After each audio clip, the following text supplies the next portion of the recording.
Welcome to the latest Bangers and Classics podcast with me, James Ruppert, and him, David Malloy. I'm the one who goes a lot, and David tells you important things in his wonderful accent. How are things keeping? Things are very good today, James. I had a very nice delivery from the postman today with two of your books, so thank you very much for that. Goodness me. Yes, the Bangerpedia and Yeah.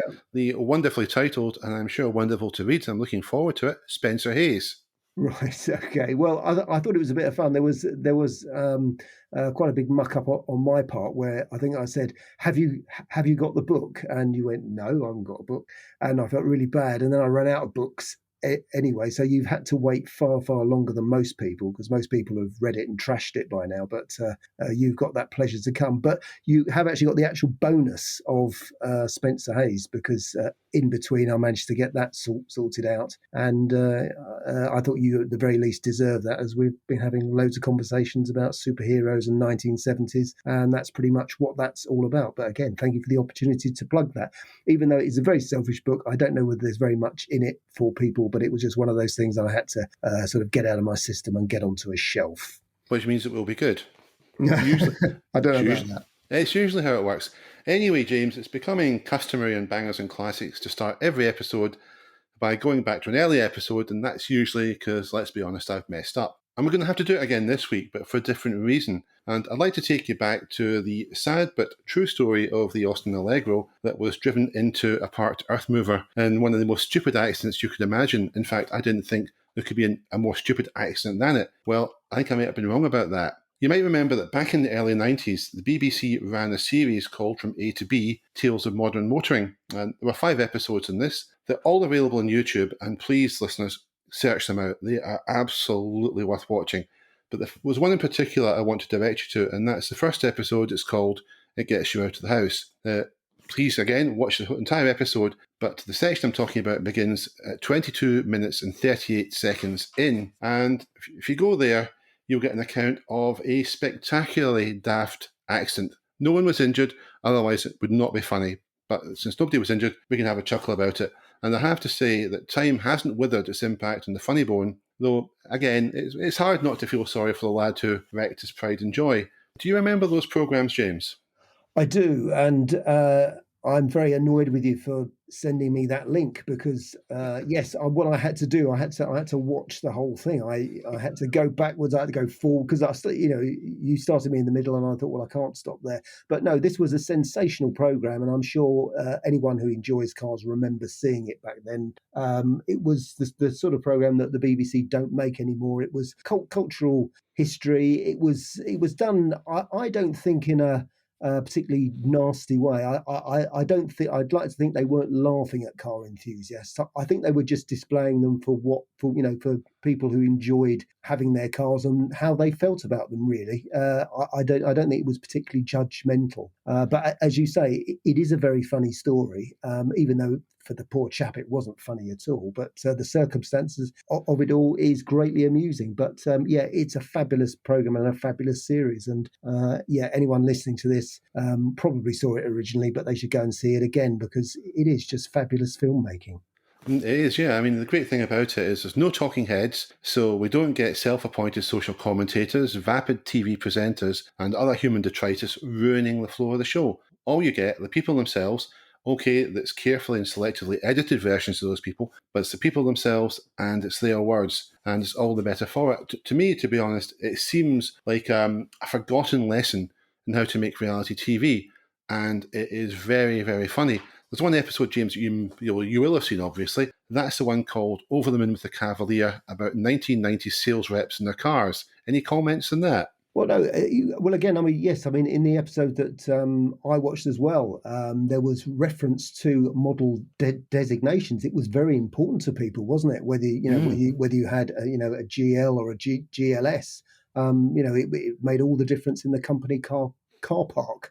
And I think that was something that people completely understood much more than they do today. I think people just expect everything to be on the car and don't really care. But it is just a marvelous snapshot of a particular time in cultural motoring history. Absolutely, and of course you've got the cars. There's lots of lovely 80s and 90s metal on show, and I mean we're not even talking necessarily about stereotypical Retmobiles. There were some other cars you see shots of that just look fantastic. They've just about disappeared from today's roads. And the other thing is, you get variety.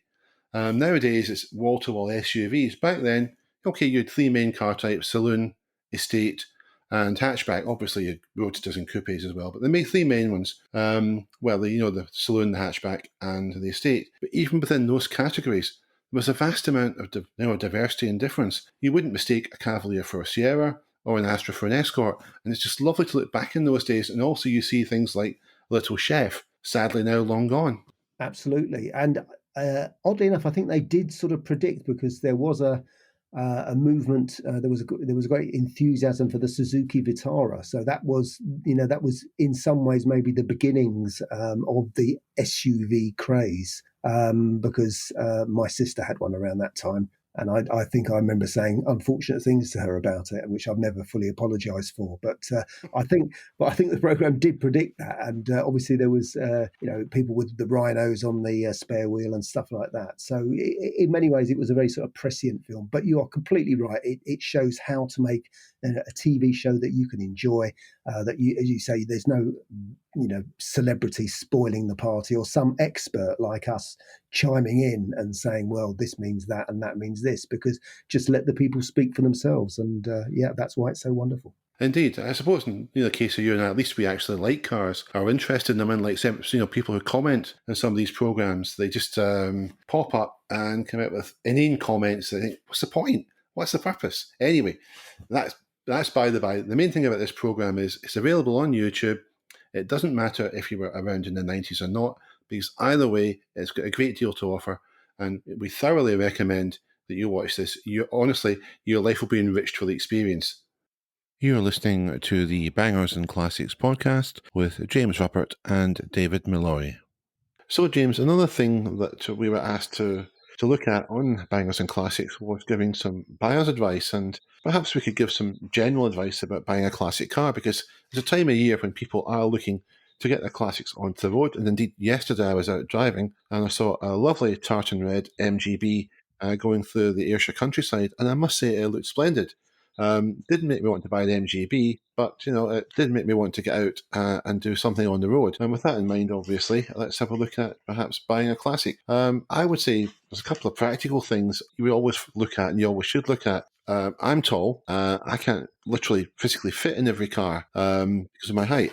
So first thing is, if you're thinking of buying a classic, or indeed any car, are you going to fit in it? Can you actually drive it in comfort? And obviously it follows on from that as well. If you're buying one and you're going to put it in a garage, is it going to fit in your garage? Is your garage physically big enough? Those are overlooked things, but they're both very important things. I mean, for example, Lotus Esprit. I've always wanted the Lotus Esprit, but I'm too tall. A friend of mine who lives several hundred miles away, I won't mention his name, bought one, and he's the same size as me. And I met him at a car show a couple of years ago, and I said, how's the Esprit going? Oh, great. I said, yeah, how do you manage with that? You're the same size as me. How do you? He said, oh, yeah, it's fine. It's fine. I managed to get into it. I can drive it okay. It's not a problem. And I thought no more of it until I was chatting to somebody else who let it slip that this free owner hadn't quite been telling the whole story. What he'd done to fit in it was put a removable steering wheel in. But fair enough, you might think. Second thing he did was also logical. He took the spaces and the seats out, so it's bolted to the floor. But the third one is the clincher. He has to drive it with the sunroof out because his head sticks out of the roof. So it's absolutely no use. But these are things you've got to think about before you even waste time and money, going to look at a car and finding out the hard way it's just not for you. I mean, any tips you'd give, James? I think you make some very good points. I mean, you can actually hire classic cars, and that is probably one shortcut, allowing for the fact that yours is sort of common enough to be stocked by someone to be driven. But certainly, if you could do a day's hire or a weekend's hire, you might even think, yeah, I wonder what all the fuss was about, or you might go, yeah, this is the car for me. So or if you know somebody, or again, you've got to make contact with owners clubs. I know owners clubs can be a bit of a pain sometimes, but people are always free with advice. They will always give you lots of advice, and that's probably one of the best places to start. And it might be a good place to actually buy a vehicle because it might be well known in the club and it might have been very well looked after. So that's another way of doing it.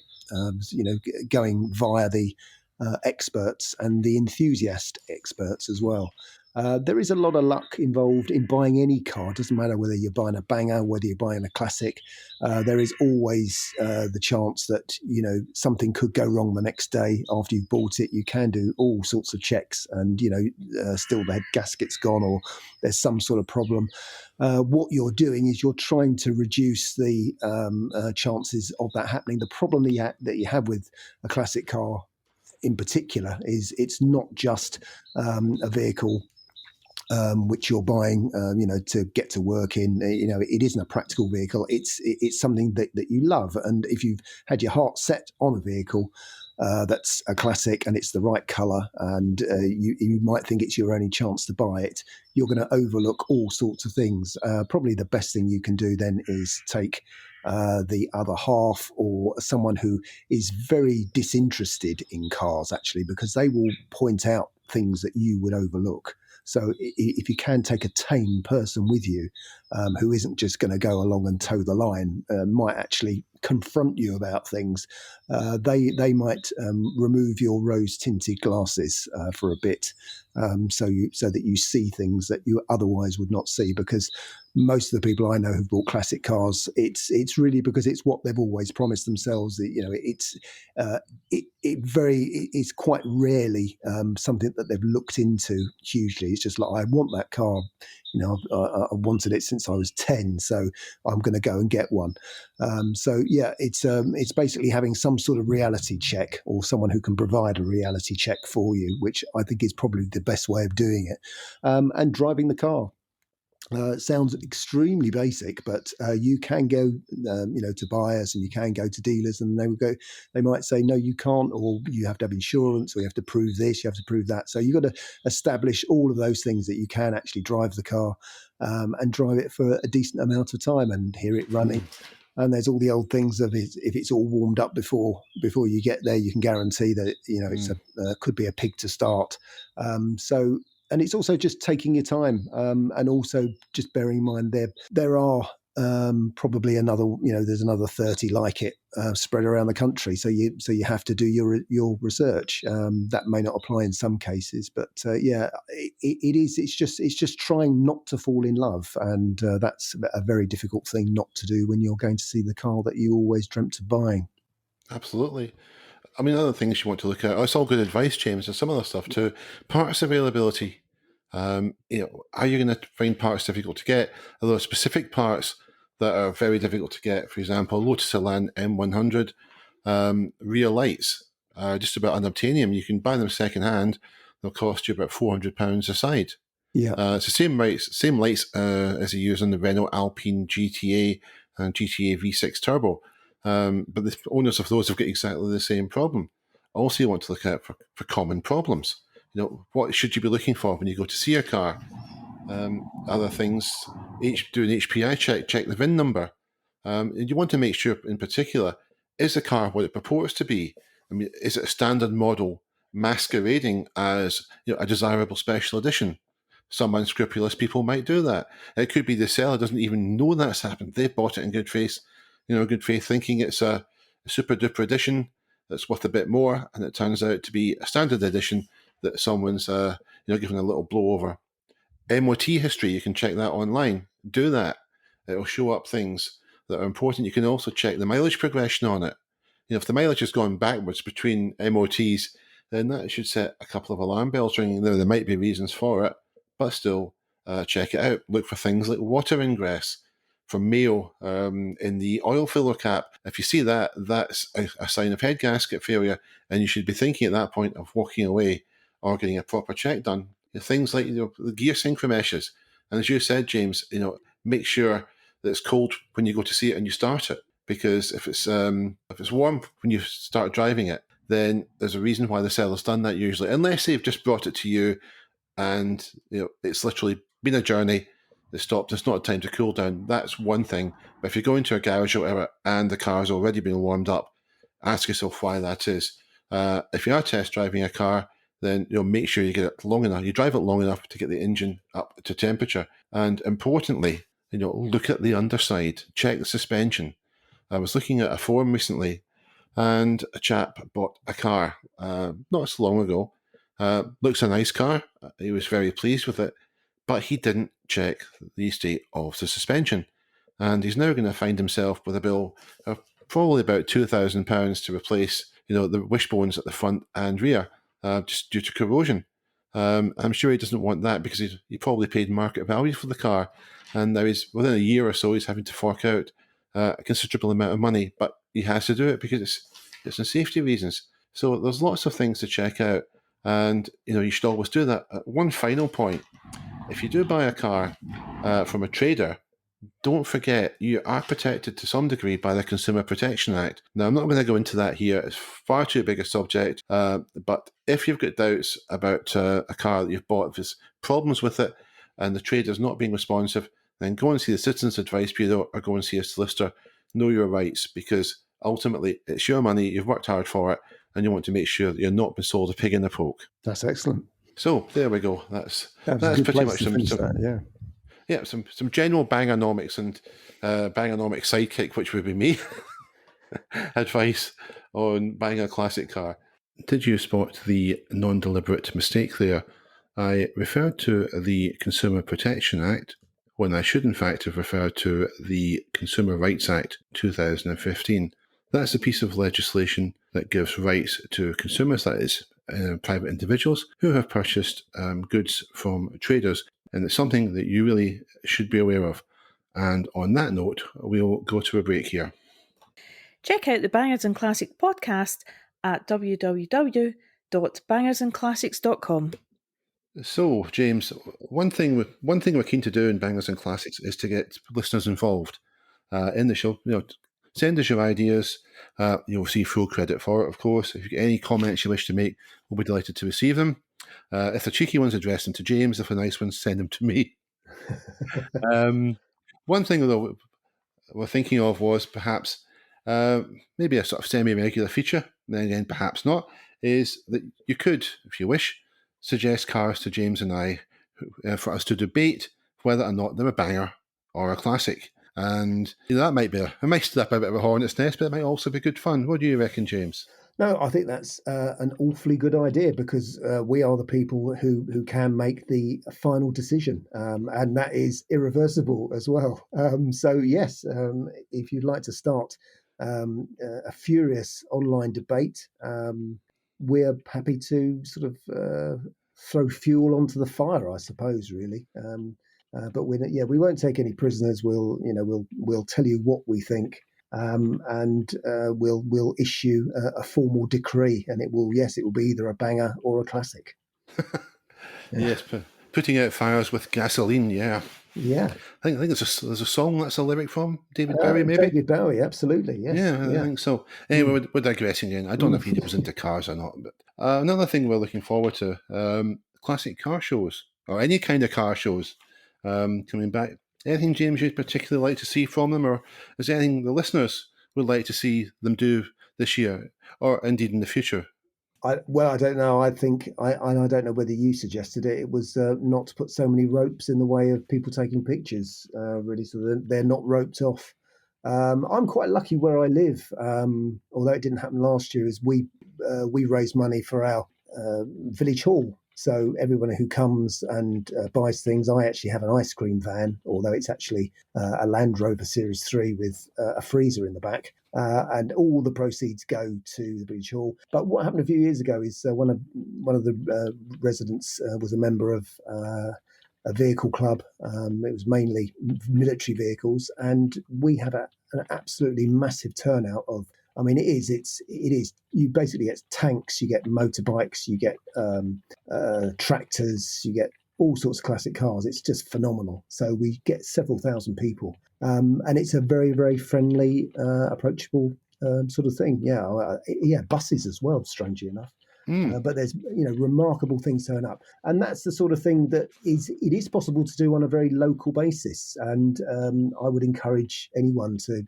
If you can get permission to park on a field or, park somewhere, it's worth maybe trying to put something together for yourself, and you can do it for a good cause.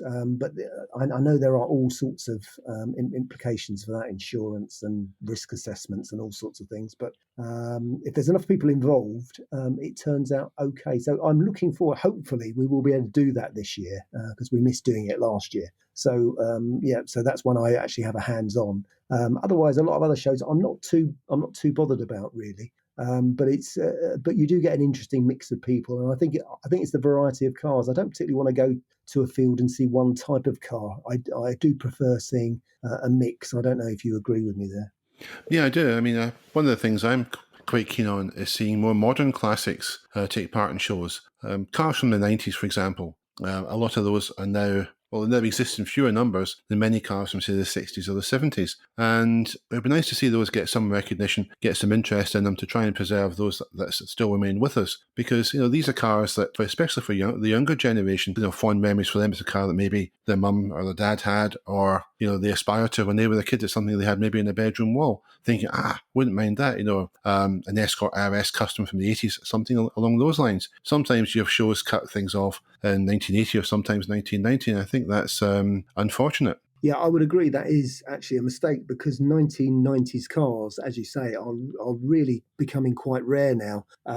Even though I cause myself all sorts of problems by writing a Bangerpedia about cars made from sort of 2000 onwards, I've started to look around car parks now at 1990s cars, and there's actually very few of them about. It is quite remarkable, really. I'm sure those dreadful scrappage schemes that we've discussed took care of quite a few.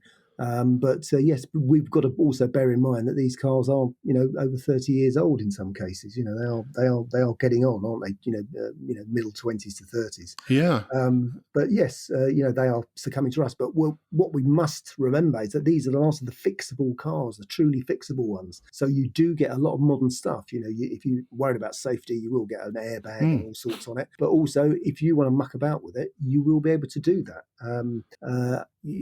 When I speak to mechanics, they really are getting a bit annoyed now with cars that there's very little that they can do about, or they have a go, they do their very best, but they know that components have to be replaced. They can't just dive in, repair them, and bolt it back together again. Yeah, I mean, you do get the best of both worlds with these cars. Yeah. But many of them, as we said, are really close to extinction. One car I've spoken about before that I absolutely loved, the Renault 1916 valve hatch back in the day, and I loved that car. I would have another one. Trouble is, finding one, they're so thin on the ground.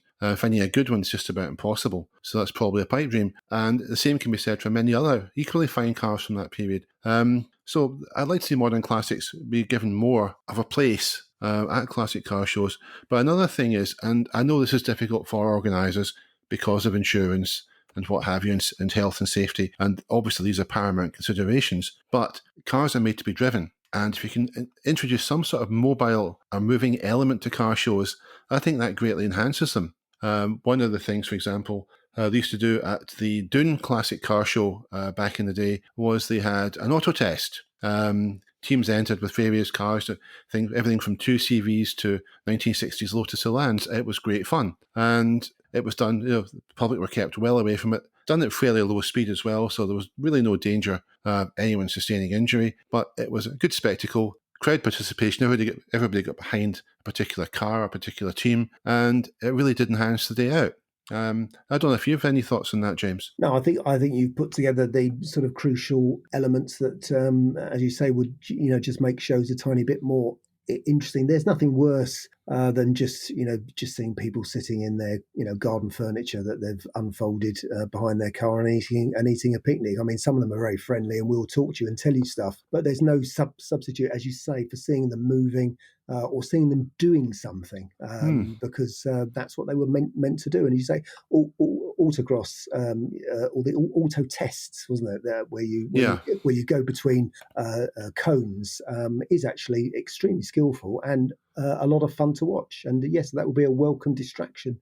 You were saying about owners who sometimes sit behind their cars and have picnics. Well, that's fine, but I remember being at one car show in particular. I think it was a bunch of Ferrari owners. And what they did was they arranged the chairs in a circle inside the ring of cars with the chairs facing inwards. So they were sitting at a table talking to each other with their backs to everybody else. So anyone who wanted to go and talk about the cars, really, it was very difficult for them to do so. It just seemed terribly antisocial, and to defeat the purpose of actually wanting to be at a show. The whole idea of going to a show is if you've got a car, to show it off, but to enjoy chatting about it to other people. And if you're going there to just see cars, it's to find out about them, it's to chat with the owners, and basically increase your knowledge and just increase your enjoyment of the hobby. Absolutely. And it just seems counterproductive to hide yourself away from prying eyes or from interested parties. But there we have it. I'm sure that's not the case at most shows, and certainly at most shows I've been to that isn't the case. But I wouldn't like to think that it would become something of a habit. Well, I know, but I mean, we do actually have a show expert who will be listening to us, which is